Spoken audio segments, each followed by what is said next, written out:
Assalomu alaykum hurmatli obunachilar. Bu navbatdagi ishimiz Cobra Monica bo'ldi. Xudo xolasa 18 talik.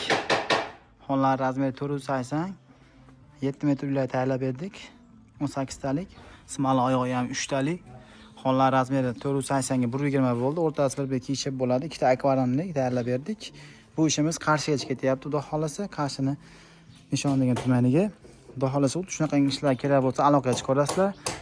Bemalol telefon qilsanglar, pastdagi nomerlarga tayyorlab beramiz. Telegram, WhatsApplar ishlayapti har doimgidek. Telefon qilinglar. Bizning manzilimiz Andijon viloyati Oltinko'l tumanida ishlab chiqaramiz. Bemalol shunaqa ishlar va boshqacha fasonlar ham bor. Tayyorlab beramiz. Bu narx qiladiganimiz, bu narxi 13 million so'mga tayyorlab berdik. 18 taligini. Bemalol aloqaga chiqaverasizlar. Xudo xolasa stollar 100% jonga, xonlar MDFdan. Xuddi shunaqangi aylantirib gullar bilan qoplangan simali oyoqqa tayyorlab berganmiz. Garantiyasi bilan tayyorlab berdik. Upakovkasi ham bizdan. Dastlabki pulni to'lab chiqaraveramiz. Xudo xolasa bemalol aloqaga chiqsanglar bo'ladi, xudo xolasa.